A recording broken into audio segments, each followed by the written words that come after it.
అయోధ్య విరాళాల చోరీ ఒకవైపు దేశమంతా సంచలనం రేపుతుంటే మరో చందా చోరీ ఆరోపణలు వెలుగులోకొచ్చాయి.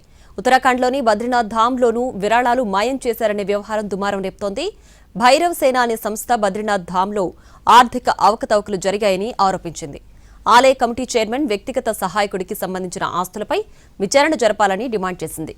ఈ ఆరోపణలను తీవ్రంగా పరిగణించిన బద్రీనాథ్ కేదార్నాథ్ ఆలయ కమిటీ అంతర్గత విచారణకు ఆదేశించింది.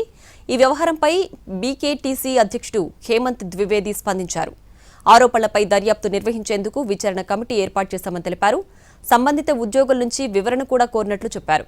ఈ క్రమంలోనే బద్రీనాథ్ ఆలయంలోని సీసీటీవీ ఫుటేజ్ను పరిశీలించారు. అయితే ఆ వీడియోలో క్లారిటీ లేదు.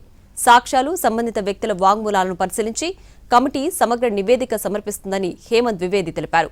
విచారణలో తప్పు చేసినట్లు తేలితే కఠిన చర్యలు తీసుకుంటామని అన్నారు.